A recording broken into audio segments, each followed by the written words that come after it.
Doctor, we have till now 17 attendees. So if you want to start, you can start, okay? Okay, sure.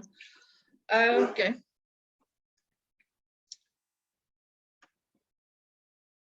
Good afternoon, Ismail. Good afternoon, everybody. Thank you for sparing your afternoon and evening to attend this seminar, which is one before the final one for you to get your certificate. I'm Christina, Dr. Christina Kutra. One of my specializations is in human resource management. So today I'm going to give you an overview about international human resource management and not human resource management per se. I would like you to participate with questions if you might. I understand you're professionals, most of you. So if you have any questions, please, while I'm delivering, feel more than free to state the question on the chat. And also, I do have some questions myself for you. So please, as I said, feel free to participate. Before I start the seminar, I would like to set some clarity on the concepts, on some concepts, yes, that are essential to comprehend for you to get as much knowledge as possible from the seminar per se. Okay, let's start with the first two concepts. These first two concepts has to do with expatriate and then immigrant. Do you think, guys, that there is a difference between an immigrant and an expatriate? Anybody? Jude said there is no difference. Anybody else?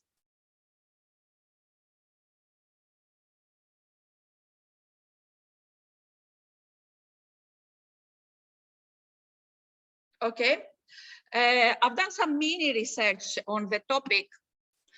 What is an expatriate and what is an immigrant or migrant or emigrant? Yes, the immigrants and the emigrants are both under the umbrella of migrants. So the scientists to study migration are usually geographers or sociologists or human geographers, okay? Jude also said both groups are moving from their country to another. I believe society has split the two.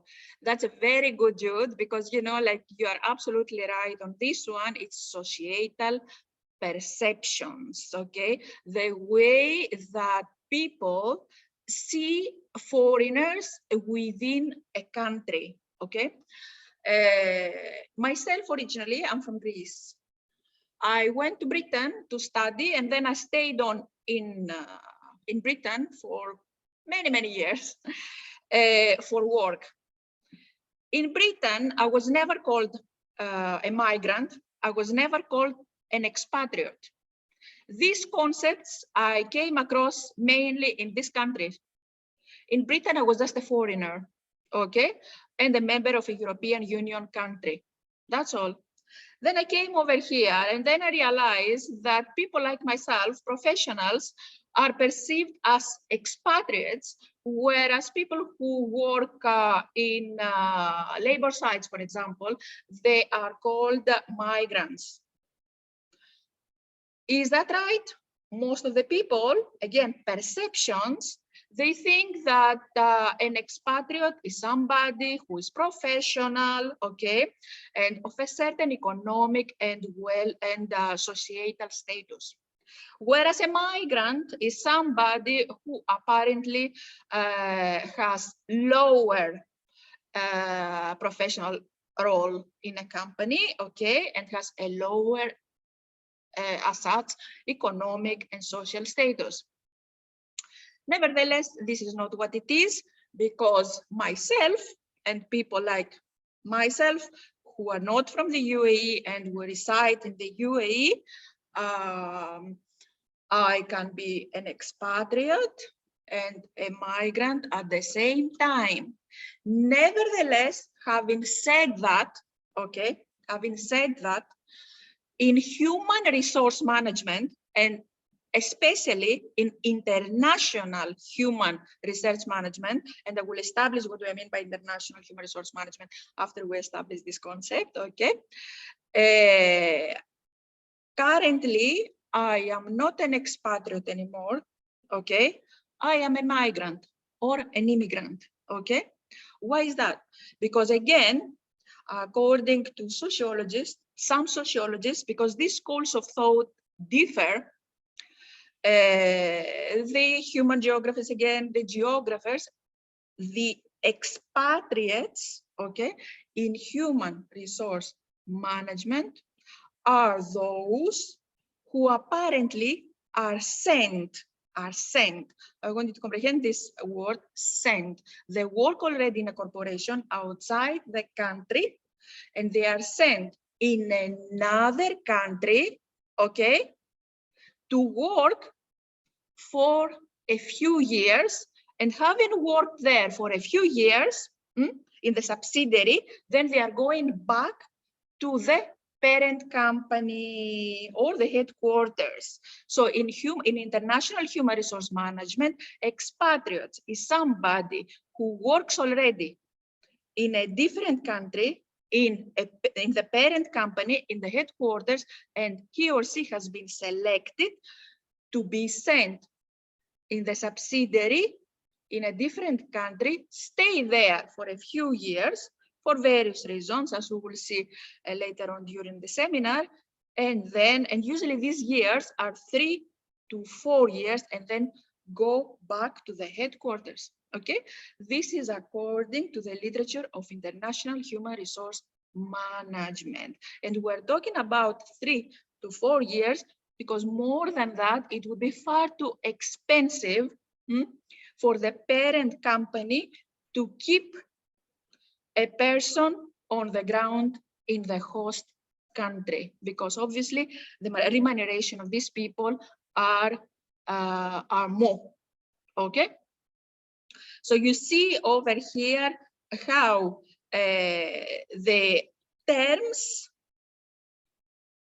can be used and differ at the same time. So what I want you to pick up, that expatriates, again, in general, and migrants is the same thing, okay?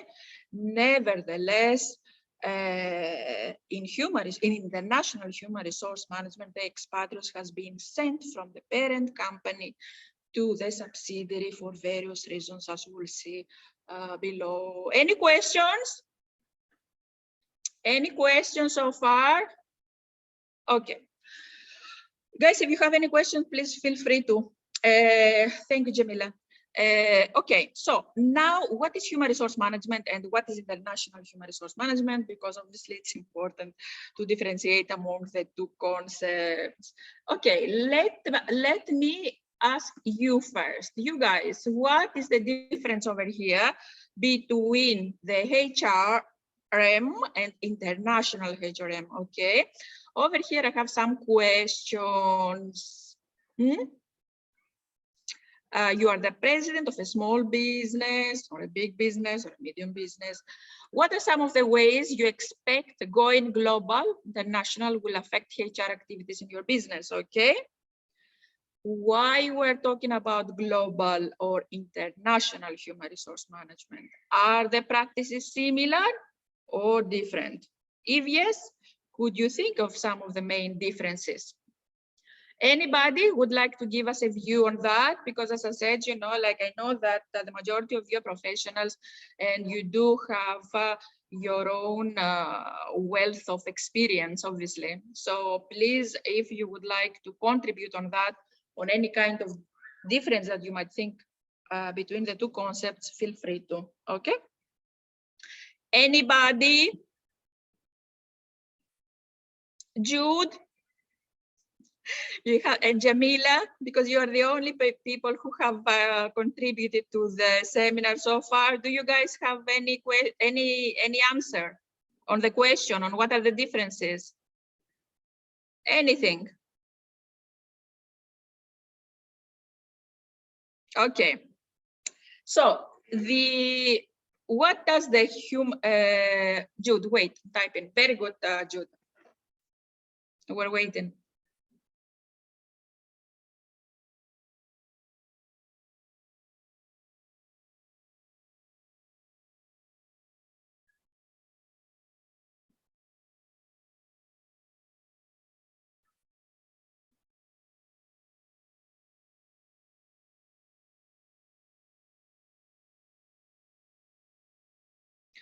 HRM have to consider the geographical boundaries and the people and the culture.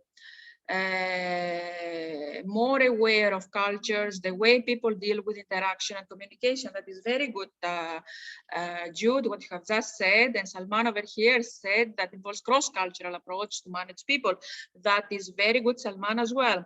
Okay, so I mean, your knowledge is absolutely appreciated grandly, guys. I think the global are used similar rules and procedures while dealing with HR matters. Well, I am open to debate on this one, Jamila, and if you guys have something to say on that, and I'm going to give my answer on this one, then please do so, because the literature is obviously stating not the opposite, but stating that apparently the rules and procedures and the regulations differ among companies and among headquarters and the subsidiaries as well. The reason mainly is organizational culture, which organizational cultures consist of two things, the tangible and the intangible thing. And the tangible is consisted of the strategy, the goals, the unique policies, rules and regulations, and then the intangible aspect, and obviously, which are the intangible aspect here, and the people themselves. Okay, so let me proceed, and then, you know, we'll give you more information in order to cover up this question of Jamila. So human resource management, basically, as the majority of you might know, deals with recruitment, deals with selecting people, deals with hiring people, deals with planning, deals with compensation, deals with performance appraisal. Okay. Nevertheless, for the international human resource management, we don't have the element of recruitment, because the process of recruitment stops whenever external applicants and internal applicants have applied for a certain position. Okay. The stage after recruitment is selection. Okay. So the international human resource management does not have the word recruitment there, has the word sourcing, and has the word sourcing in there because we select people from the headquarters for overseas assignments from existing employees that work in the headquarters. So we source, we take already employed people in the headquarters and deploy, and then we deploy them, and then we send them overseas to subsidiaries. Okay, so international human resource management has to do with sourcing, selecting. Okay, it has to do with compensation.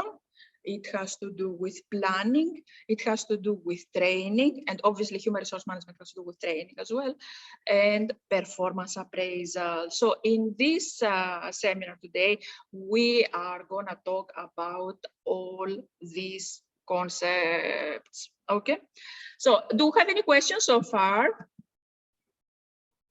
Any questions so far? No questions? Okay. So,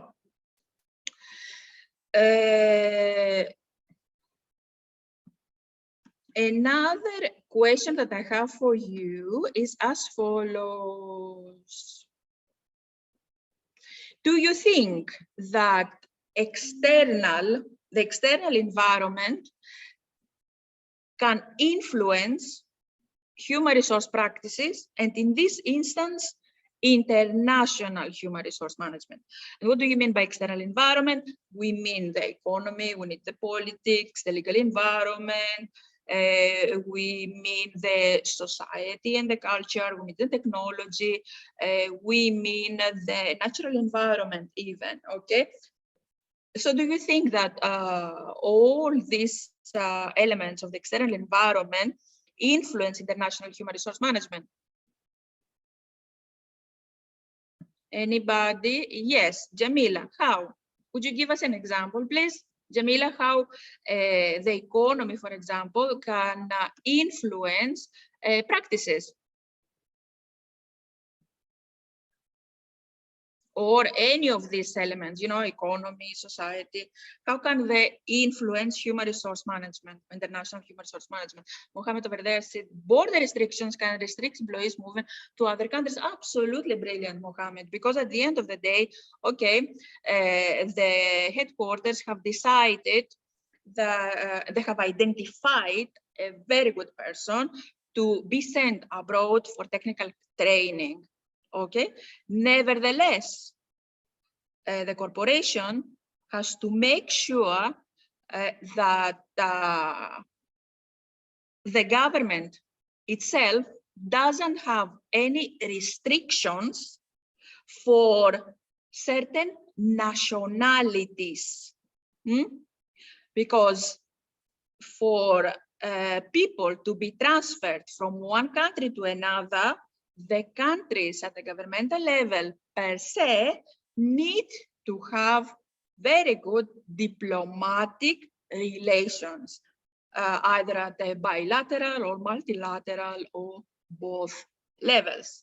If the diplomatic relations are not there, obviously we cannot select an absolutely appropriate person to be sent, okay? Because the government will never allow us to issue a work permit for this person that the corporation, the headquarters of the corporation has decided. And then Jennifer said, COVID pandemic is an example as well. Definitely, it's an example, the COVID, because apparently the COVID pandemic accelerated the process of remote working. I mean, before COVID, a number of people were working remotely, okay, and virtually, but the number of these people was very small. The pandemic, however, accelerated the number of people who work remotely, virtually. I mean, look at us now. Before COVID, with the university, I suppose probably didn't think, or probably was thinking of designing online seminars after a few years. Nevertheless, the COVID situation has pushed the university per se to push the plan for online seminars earlier, okay? So it's a very, very good example, Jamila. And then Jennifer Verde says, only in case of economic growth, the job opportunities would be more, and governmental regulations should be flexible to accommodate various nationalities. Absolutely. So the higher the economic development and growth, okay, the more job opportunities would be out there. And obviously, the more job opportunities out there, the more people would be needed, whereas a stagnant economic environment would lead to layoffs, okay? and governmental regulations, as we said, you know, because the government, as we said, need to have these diplomatic relationships with other countries, okay, in order for people to move freely within the countries. Otherwise, is kind of very difficult to impossible for a government to issue, as we said, a work permit for a person that the two governments are not cooperating at any level at all. That's very, very good, guys. Thank you ever so much for that. Okay, so now what is that we have in here? Reason for international assignments. So let us talk a little bit about the reasons for international assignments. Why do you think that the headquarter will send a person from the headquarter to a subsidiary? Why do you think corporations do that, the headquarters do that?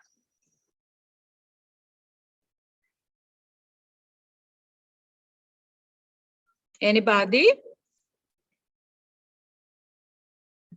Anybody's typing 2 messages? Okay, I just have the message now. Experience of the person, understand the business, build relationship. That's very, very good, guys. All of this together. Okay. To build a relationship, absolutely. It's to transfer their own managerial knowledge and skills as well. That's absolutely brilliant, guys. If it is anything else that you might want to contribute, you are more than welcome, because obviously you are learning from me, but you are learning from one another as well. Yeah, I mean, so many people are in this platform, so please share your knowledge so that all of you and myself as well learn from you, because obviously I'm an academic and you are the practitioner. You are living the changes, okay? And based in the experience and then personality. Okay, so what does the literature says over here? Okay, increase exposure as well, absolutely. Add value, definitely, definitely. All of this reason, guys. So reasons for international assignments, according again to the literature review, according to research, to fill a certain position. Okay, let's say that in the subsidiary, a position has been opened with for specific skills, okay, and specific knowledge. We are in the threshold at the moment of artificial intelligence revolution. Okay, so we're wrapping up with the information technology revolution, and then we are at the threshold of the artificial intelligence one. So what does that mean? It means, and are we prepared for that to start with? We are starting to prepare, and because we are in the stages of preparing, not many people do have the knowledge and the skills of artificial intelligence. And let's say that the subsidiary has opened in the X country, the headquarters might send a person who already works in the headquarters to the X country, where the subsidiary is based, to deliver knowledge, to transfer knowledge, okay, to deliver training on artificial intelligence, let's say coding. I mean, obviously, I am not expert on IT or on artificial intelligence, but you know, like most of the people are learning how to code these days. That is why I'm saying coding in here. Okay, so and probably in the X country, there are no people apparently who know how to code. So the headquarters, and usually the headquarters are based in highly advanced countries, they would select a person who is already employed in the headquarters and will send this person in the subsidiary so it can teach people on how to code. I'm just giving you an example in here. It can be any kind of training, it can be any kind of development as well. That would be like for this is a kind of a technical skill as well. Many companies as well, they are sending people to develop management or to develop the organization. And usually whenever you are developing the organization, whenever you are developing the management, you have to instill into it lots of soft skills. By soft skills, I mean leadership skills. I mean negotiation skills. I mean effective teamwork, communication skills. Many engineers, according to a research article that I learned I came across the other day, many engineer graduate, they cannot get a job no matter how high GPA they've got. And the reason is because they cannot pass through the interview. And why they cannot pass through the interview? Because they don't have very good communication skills. The engineers will be called to go out there in the site and transfer the knowledge to other people on the site. They're not called to stay within an office as the lab technicians are, for example, okay? Which it doesn't really matter if they have or not advanced communication skills. Professions apparently that are demanding, and I'm using the word demanding here, for people to communicate with other people, they require advanced communication skills. So a person might be sent from the headquarters in order to transfer all these soft skills to the subsidiary. Also, many headquarters, and that depends on the approach to management as well. They want as much control as possible of the subsidiary. Obviously, you cannot have full control because the corporations, the companies, the entities are divided by time and by distance, but they want to have as much control as possible. So by sending a person, a representative from the headquarters over there, they can control more the subsidiary, because the person who is sent over there as an agent will be able to gather as much information as possible related to the internal practices and the way that these practices are influenced by the external environment, because obviously the external environment of every single country is different. Okay, by sending a representative of the headquarters again to the subsidiary, the control of the corporation, of the subsidiary increases. Approaches to management, approaches to staffing for international human resource management. What is the way apparently that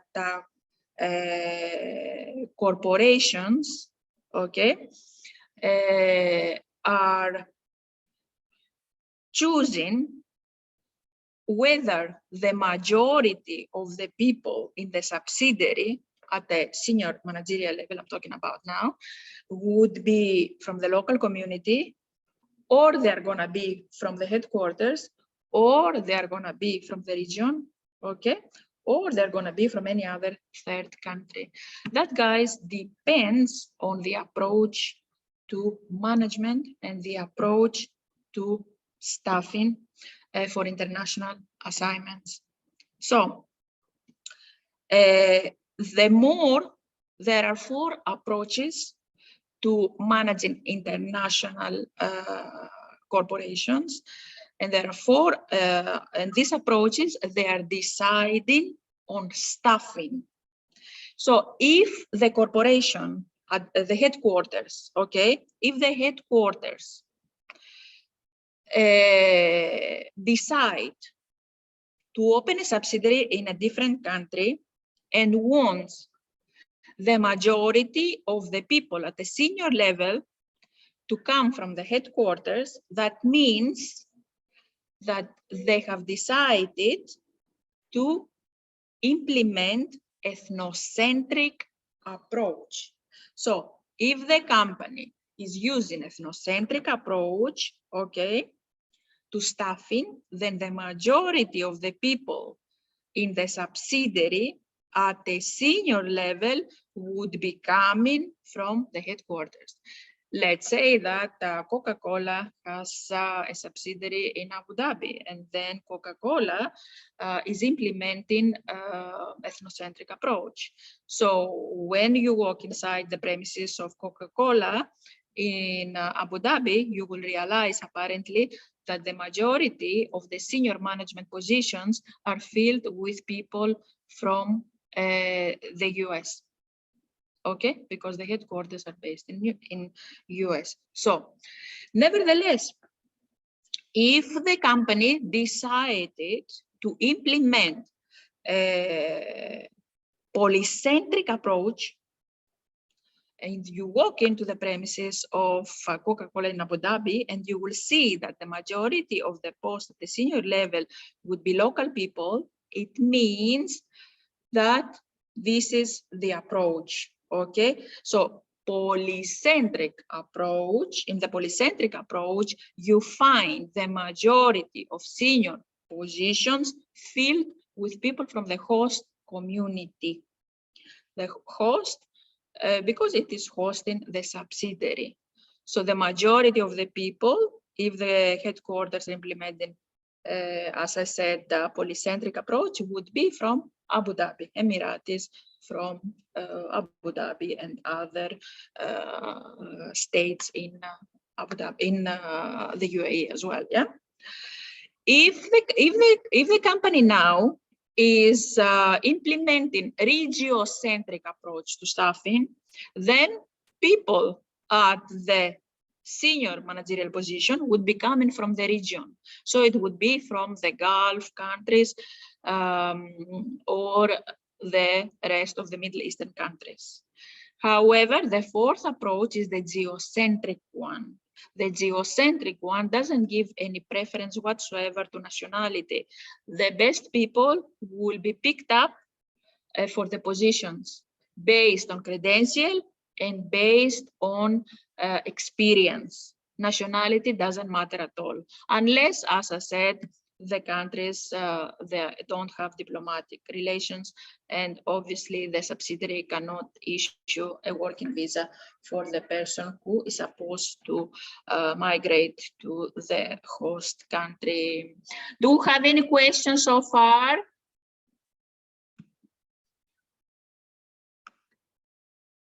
Okay, no questions. Okay, so some of you, what are the most popular criteria to select employees for international assignment? Some of you in the beginning, you talked about culture in there. Definitely, guys, one, I mean, these days, due to globalization, there is not only free trade, okay, movement of products, there is also too much intense movement of people as well. So the model of one country, of one country's working population to be consisted only or predominantly of nationals tends to be eliminated.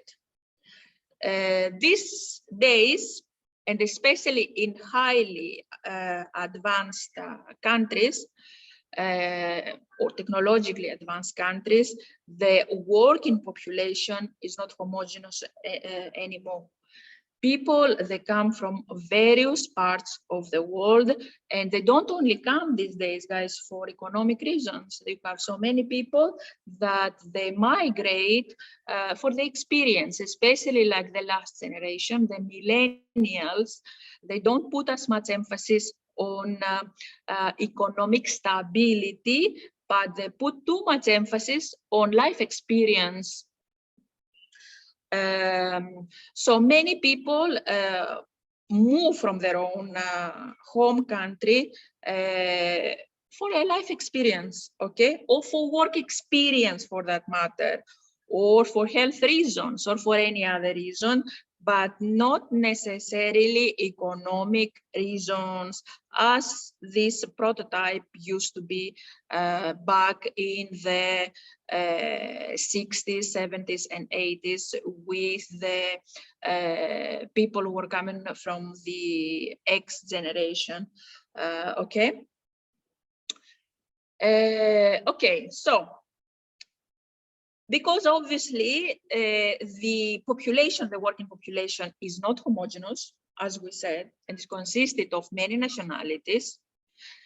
These people have different cultures, and we are not dealing also with different cultures of people who come from different countries. We are dealing also with different cultures of people who come from the same nation. We are talking about subcultures within the same culture. We're talking about ethnicities within the same ethnicity. Over here in the UAE as well, there are so many, I don't know how many, but there are many tribes or ethnic groups. There is a dominant Emirati culture, but then within the Emirati culture, you have subcultures, you have all these subgroups, which have their own individual characteristics, individual attitudes, individual attributes. So at work environment, you are dealing, again, not only with the national culture, but also with subcultures within the culture, and then the culture of people who come from different countries. Can you imagine how complex that is? And because it's so complex, and this is something that apparently it is considered paramount for a corporation or any company to accomplish its goals. What the companies do, they try to select people who have high levels of cultural intelligence. What is cultural intelligence? And those people who have cultural intelligence, they are also people who have high levels of emotional intelligence as well, meaning that they know, they realize who they are, okay, as an individual, as a personality, as a character, and the way that the personality and the character is influenced by the culture. And knowing that who you are as a personality, as a character, and the way that culture affects your character and your personality, then you can apparently understand the people around you, and especially those who you are working with. So whenever you are dealing with people within the organization, you are not dealing with them the way that you deal with employees back in the headquarters, but you deal taking into account their individual cultural differences. People are unique. People are different. there are many characteristics that make a person unique and different. The DNA to start with, okay? Every single one of us has unique experiences, unique parents, unique peers, unique schooling, unique education. All this affects the way that you perceive reality, okay? And accordingly, we act and react. So people who come from different nationalities, even though they witness the same event, the way that they will interpret it, it would be different. That doesn't mean that one nationality will deal with a specific event or a specific task, for that matter, at a more superior level. Not at all. It's just that they will deal with that, with this differently, because at the end of the day, the result that the company wants you to deliver, it would be the same. So a person who is sent from the headquarters to the subsidiary has to have high cultural sensitivity, and by having high cultural sensitivity, he or she realizes that he or she does not have to treat people the way that he or she is used to back home, but needs to treat them taking into account the culture of the individuals. And now we are talking about cross-cultural management. Any questions so far? Any questions? No questions? Okay, guys, if it is something that you would like me to highlight, please do so. Okay, I will be more than happy to elaborate on something. Apart from cross-cultural sensitivity, which is very, very important, and I'm sure that, you know, like those who work in the HR department might have realized that, because obviously this country, if not anything else, is consisted of so many different cultures and subcultures. Uniqueness is a bit confusing. Uniqueness is not confusing at all, Kadi, because every single one of us, as we said, is unique. Are you similar to your sister, even though you have your own or your brother or your siblings or your cousin or your friend? No, probably you have the same peers, okay? Probably you have the same friends, probably you have the same parents, probably you have read the same books. Nevertheless, the way that you process information is different. Okay, and the way that you process information makes you unique as well. Apart from biologically unique, you are psychologically and socially unique as well, because your experiences are unique. Nobody is gonna experience what you have experienced, Kadi. Let's say that both of us are professors and both of us have studied HR. Nevertheless, the way that I deliver the content would be totally different to the way that you do. Why? Because my background and the way, again, that I perceive reality, which is influenced by my background, is totally different. Okay, so that makes you unique. We're more than 7 billion people over here on planet Earth, and every single one of us has different life apart from different DNA. So it affects your perception, okay?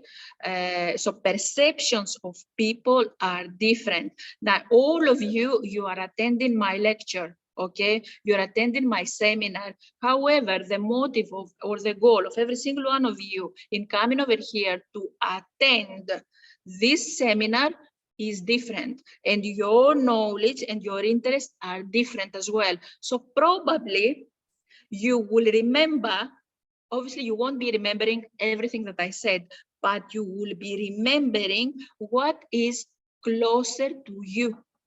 Let's say over here, Candy, probably you will see or hear, I don't know the gender of the person, will be remember uniqueness, okay? Another person will be remembering culture. So we tend to focus on elements, on knowledge that are our prime goal of attending something. I mean, in the university, you have ever so many students as well. All of them attending different courses, okay? The knowledge of these students, the level of knowledge as well of these students differ. Why the level of differs? Because some of them, they put more effort on something, and some of them, they put less effort on something. That depends, again, on what they want to achieve, what are their goals, what are their objectives. Okay, so other selection criteria is, apart from obviously cultural sensitivity, as we said, is family. According to research, overseas expeditions, no matter if you believe it or not, which is quite surprising, shocking fact, many overseas expeditions, they fail if the person who has been sent to the headquarters with the family is because the spouse couldn't adjust. Yes, so the corporation decided to send the male of the couple to the subsidiary, then the other half decided to join the person who has been selected, but then again, the spouse couldn't adjust. If the spouse couldn't adjust, the manager in the subsidiary, let's say that he has been set as a training manager to the subsidiary, will not stay long, because if the spouse is not happy, then obviously we also face this issue. Exactly, Salman, because whatever I'm saying is based on research, and obviously you faced it practically, whereas myself, I just read it and it was kind of shocking for me as well. Thank you very much for confirming this one, because, you know, like let's say that you have like a couple, the male is working, the female is staying at home, she's not happy at all. She doesn't speak the language. She doesn't like the culture. She doesn't like anything. So when the male is going back home, then it's going to be like arguments, this and this and that. So at the end of the day, it's either like they decide to stay and split the marriage, separate, okay, divorce, or leave the country and go back to where they came from. And according to research, what they do in order to save the marriage, they leave the work and go back to where they came from. So this is an issue. So whenever corporations, the headquarters, to deal with this specific issue, what they do, because they train the selectee before the assignment on culture of the country where he or she is going to go, and also on language skills as well. So together with the selectee, they train the spouse as well. So the spouse will also have cultural training, so that the spouse will not have cultural shock and will know what to anticipate. And also many companies as well, they teach their selectees with language skills. I mean, there are over here, for example, you know, like in the UAE, you guys, as you have noticed, I mean, in the seminar, suppose there are both local and no local people. Myself, I'm not an Arabic speaker. I've never had a problem being in this country at all, because everybody speaks English. So I don't feel isolated. But let's say that you go to China, I mean, for, there is only one language, which is Chinese. So, you know, wouldn't you feel a little bit isolated over there, having not known the language. So the way of you trying to integrate within the society might be halted in a certain sense because of lack of language. Kadi, in my understanding, our country here nowadays seems to have problems with local people and foreign workers. Example, confuse the culture in the country to overseas. Many companies, Candy, what they're doing these days, as I said, because, you know, like this cross-culture, this cultural issue and cross-cultural management is relatively new. They are trying to train people within the company about the importance of culture and also diversity as well.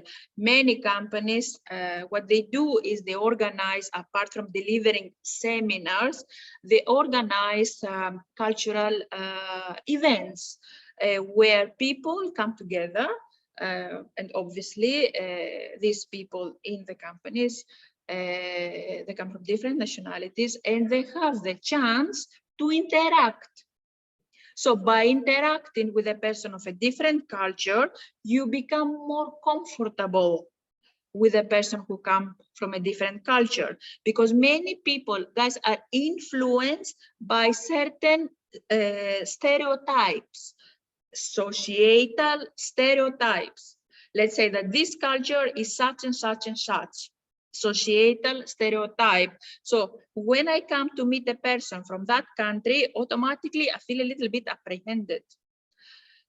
And this is something that many companies know, and many companies have realized, and then again, this is outcome of research. So what they do is they deliver training on importance of diversity, in terms of culture.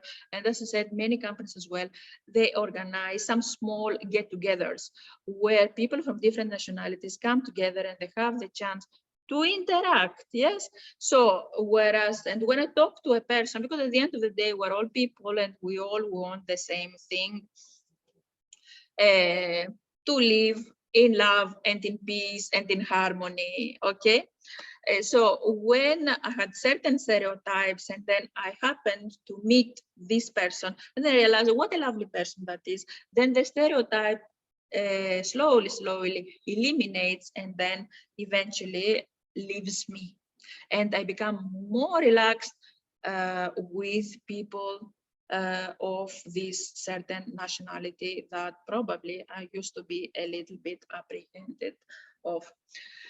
That is to say, how they treat local is like a foreigner, just to comment in cultural confusion. There is confusion absolutely over there. And again, this is the point of communication and training. And that is why many companies these days, they give far too much importance on training people in communication skills, training people in cultural skills, okay, and in the importance to be having cultural sensitivity, okay, because cultural sensitivity and cultural intelligence can be taught. Emotional intelligence as well can be taught. Obviously, there are some people who are born with high levels of empathy, but these days, anything can be taught. Even leadership can be taught. And that is why in the university these days, not only here, all over the world, we have special programs in leadership. Like in Abu Dhabi University, we have a master's in strategic leadership. Why is that? Because apparently Abu Dhabi University has realized that leadership can be taught. Okay. Okay then, so let me proceed a little bit quickly because we're running out of time. When we select the people for overseas expeditions, apart from language training, as we said, apart from cultural training as well. At times we train them, I went briefly on this one. We train them in terms of language, of corporate language. Corporate language, what is the corporate language? Let's say that a subsidiary from the US opened over here, then we try, and then the majority of the people coming from the Arabic states, and then they're very comfortable in communicating Arabic. Nevertheless, the person who will be sent will need to be taught as well Arabic. Okay, this is not a requirement per se. This is not kind of a must. Nevertheless, it will help the headquarters to understand operations in the subsidiary, to understand management, to understand practices, and obviously to enhance network with people inside the corporation, inside the subsidiary, and also outside, with stakeholders outside the subsidiary as well. Clients, supply chain, government. Yes, so many companies, because they realize and obviously they do that because they want to have more control, okay? Because they realize the importance of speaking the local language is, they try also either to select a person from the headquarters who already speaks the local language, or they would train this person at least 2 years before the overseas expedition will start. And obviously, as many of you know, when people come over here to work, the HR also deals with them in practical issues like accommodation, schooling, or any other kind of unique needs that the assignee will have. Training for a training role, the fact also, guys, that somebody is an expert on something, the fact that somebody has immense knowledge, the fact that somebody has unique skills, the fact that somebody is at the top of the world in terms of expertise, it doesn't mean that this person has transferability skills, because there are ever so many people who have so much intellectual capital up here, but they don't know how to share it. They don't know how to transfer this knowledge. So the company as well, before the assignee is sent to the subsidiary, they train also the trainer, in case that this person comes to train people in the subsidiary, on how to transfer this knowledge. And I'm sure that you might have met some people like that. The final, I will go quickly on this one, is performance appraisal, okay? And obviously there is a difference between performance appraisal and performance management. Performance management, because we don't have the time, otherwise I would have asked you about that.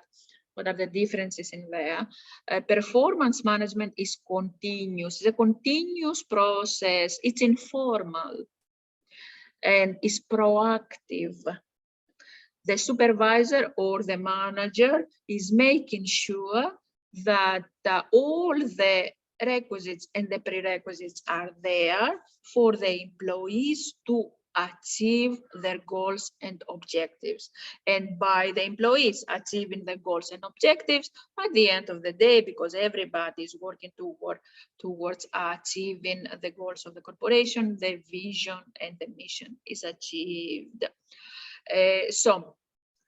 The performance management, as we said, is constant, is informal, the supervisor is in contact with people under him or her in order to make sure that what they need is covered for high performance. Okay, and obviously, because it's constant and because there is this constant communication, it is proactive. Performance, oh, absolutely, Kadi. It can be very, very scary. I'm with you on that. A performance appraisal, nevertheless, it is scary, Kadi, because apparently it's formal, whereas the performance management is totally informal. And the performance appraisal is reactive, meaning that you are evaluated for things that you have done in the past. You are evaluated for the goals and objectives of the past. And because it's the past, and probably you've done well, or probably you haven't done well, that can be, as Candy said, scary. So the performance appraisal is not constant. It happens once or twice a year. That depends on the company. There are even companies that they evaluate their people even like more than 2 times a year. That depends on the unique management style of the company per se. So the performance appraisal, as we said,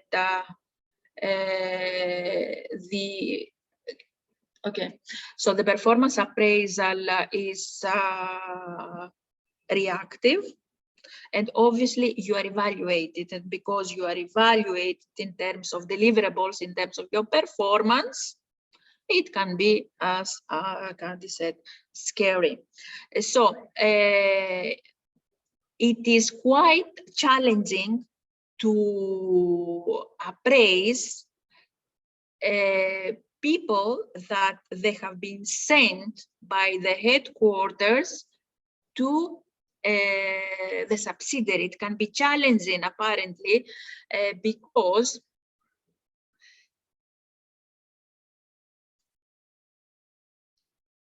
you have the headquarters, because the two entities are separated.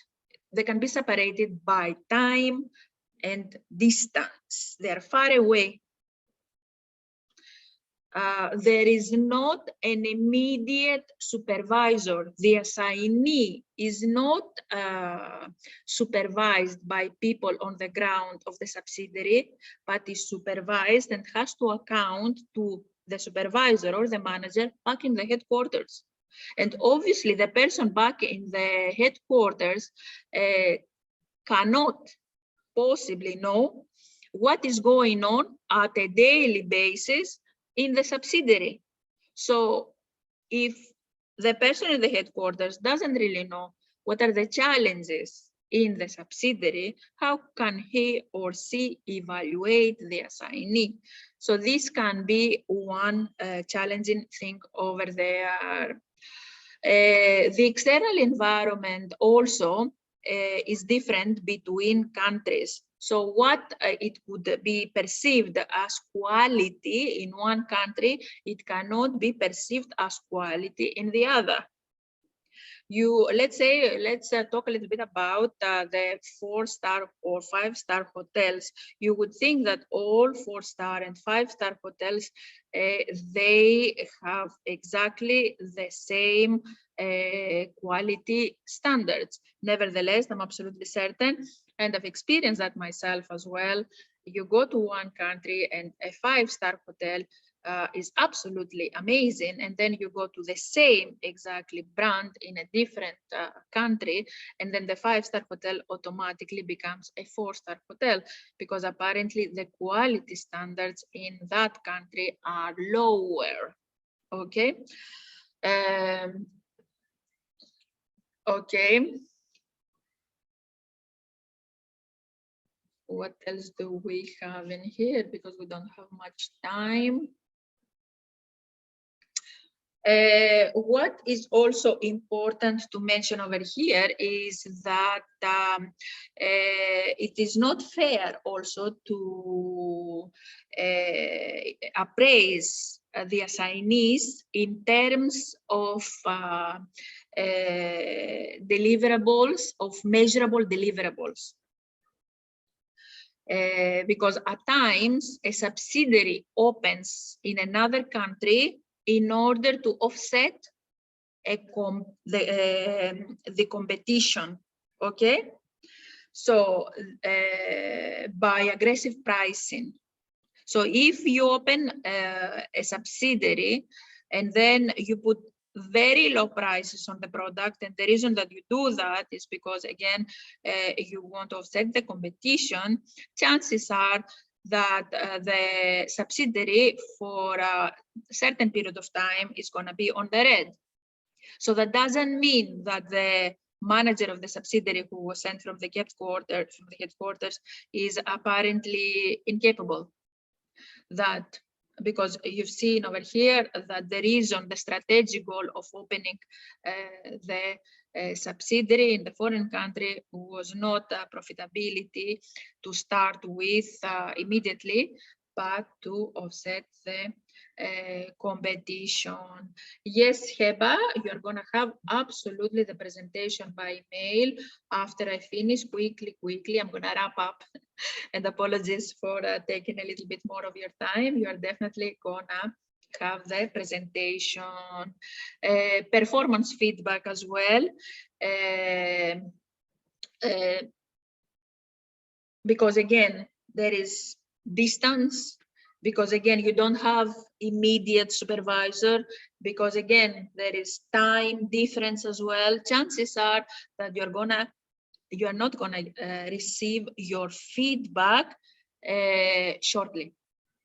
And if you don't receive your feedback shortly, that means that probably you are gonna continue your own management style, even though the headquarters think that improvements need to be made on your management style, okay? But because of all these reasons that I've said, the feedback is delayed.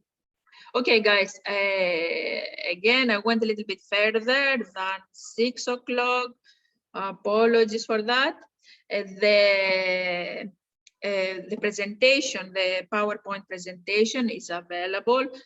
Please contact Ibrahim, who is the technical person who apparently makes this presentation feasible. Without him, we wouldn't be here now. So please ask him, and the presentation is with him, and he will be able either himself to give it, to send it to you, or to refer you to the appropriate person. And this person is going to forward the PowerPoint. In case you want you have any other question whatsoever, because it was very, very brief, whatever I have delivered in here, and obviously not all concepts, they have been delivered at the depth needed. Please email me. My email is available. I'm Christina, Dr. Christina Kutra. My email is available at the university, and I will be more than happy to liaise with you and solve any kind of queries that you might have. Not at all. I mean, that is why we're here for, you know, like to make questions and learn from one another, Candy. And thank you very much for participating, guys. And have a lovely evening. Yes, Rad, this is what I was saying. The PPT are available for you. Thank you, guys. Bye-bye.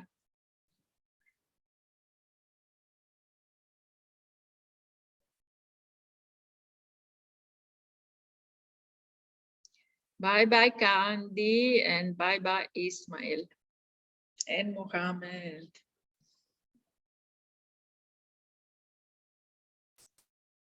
Nice to see you. You see, guys, at times I have students attending, ex-students of mine attending the seminar, but because it's virtual, unfortunately, I don't know their faces. Obviously, I'm only one. They know me, but I don't. Such a shame. That's one of the disadvantages of virtual learning. There are advantages, disadvantages in everything in life anyway.